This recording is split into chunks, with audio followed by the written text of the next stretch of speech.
ಇದು ಒಂದು ನಿಮಿಷ ಹಿಡ್ಕೊಡೋದು ಬೇಡ, ಹೆಂಗೆ ಕುಂದಿದೆ ನೋಡು. ನೋಡಿ ಎಂಥ ಸುಂದರವಾದ ಚಿಟ್ಟೆ. ಅಲ್ಲಿ ಮಕರಂದ ಇರ್ತಾ ಇದ್ದಾವೆ.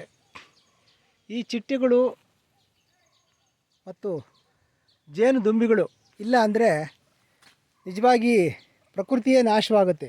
ಯಾಕೆಂದರೆ ಪಾಲಿನೇಷನ್ ಆಗೋದಿಲ್ಲ.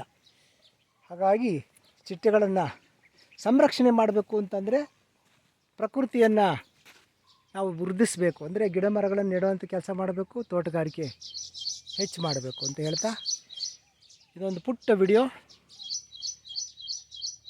ಚಿಟ್ಟೆಗಳ ಒಂದು ವಿಡಿಯೋ ನೋಡಿ. ಹಿಂಗಿದ್ದೇವೆ ಸಣ್ಣ ಸಣ್ಣ ಪುಟ್ಟ ಆಣಿ ಚಿಟ್ಟೆಗಳು, ವಿಚಿತ್ರವಾದ ಬಣ್ಣದ ಚಿಟ್ಟೆಗಳು.